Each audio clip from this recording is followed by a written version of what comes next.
Hello guys, ഇന്ന് നമുക്ക് കുറച്ച് പരിപാടികളുണ്ടായിരുന്നു. അപ്പോൾ എന്ത് ചെയ്തു, രാവിലെ തന്നെ നമ്മൾ എണീറ്റ് നമ്മുടെ പരിപാടിയൊക്കെ കഴിഞ്ഞ് വണ്ടിയെടുത്ത് നമ്മൾ നേരെ ഇറങ്ങി. ഇന്ന് നമുക്ക് നേരെ പോകണം നമ്മൾ തൃശ്ശൂരിലേക്കാണ്. കൂടെ ഒറ്റയ്ക്കല്ല കേട്ടോ, നമ്മുടെ ഡാഡിയുണ്ട്, അതായത് പപ്പയുണ്ട്. ഞങ്ങൾ വണ്ടിയെടുത്ത് നേരെ കുറേ കഥകളൊക്കെ പറഞ്ഞ് പാട്ടൊക്കെ വെച്ച് ഇങ്ങനെ പോയി. ഇതാണ് നമ്മുടെ ഇപ്പോഴത്തെ റോഡിൻ്റെ അവസ്ഥ. റോഡ് പണി നടക്കുകയാണല്ലോ, എന്ന് കഴിയുമെന്ന് നമുക്കറിയില്ല. എന്നാലും നമുക്കിപ്പോൾ ഇതിൽ പോയാലേ പറ്റൂ. നമ്മുടെ അവസ്ഥ അതേ. നമ്മൾ നേരെ ആദ്യം പോയത് പാസ്പോർട്ട് ഓഫീസിലാണ്. അവിടെ പപ്പയ്ക്ക് പാസ്പോർട്ട് ഇറങ്ങിയായിരുന്നു. അതൊക്കെ കഴിഞ്ഞ് അവിടെ നിന്ന് ഇറങ്ങി നമുക്ക് കുറച്ച് പർച്ചേസിങ് ഉണ്ടായിരുന്നു. അത് കഴിയുമ്പോൾ നല്ല വിശപ്പ്. നേരെ വിട്ടു ഹോട്ടലിൽ പോയി പൊറോട്ടയും മുട്ടക്കറിയും കഴിച്ചു. അത് കഴിഞ്ഞതാ വണ്ടി എടുത്ത് നേരെ വിട്ടു. തിരിച്ചു വരുമ്പോൾ വലിയ ബ്ലോക്കും വലിയ കുഴപ്പമുണ്ടായിരുന്നില്ല കേട്ടോ.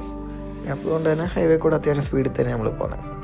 അത് കഴിഞ്ഞ് പോന്നുകൊണ്ടിരിക്കുമ്പോൾ എ സിക്ക് ഒരു കംപ്ലയിൻറ്റ് വന്നു.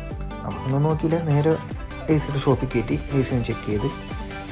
അപ്പോൾ ഗ്യാസ് കുറവുണ്ടായിരുന്നു. അപ്പോൾ നമ്മൾ ഗ്യാസൊക്കെ ഫില്ല് ചെയ്തു. ഇനി നേരെ വീട്ടിലേക്ക് വണ്ടി പോകാൻ വിചാരിച്ചിട്ട് വണ്ടി എടുത്ത് നേരെ വിട്ടു. അപ്പോൾ ഓക്കെ ഗൈസ്, അപ്പോൾ ഇന്നത്തെ വീഡിയോ ഇത്രയുള്ളൂ. അപ്പോൾ എല്ലാവരും ഒന്ന് സബ്സ്ക്രൈബ് ചെയ്തേക്കേ.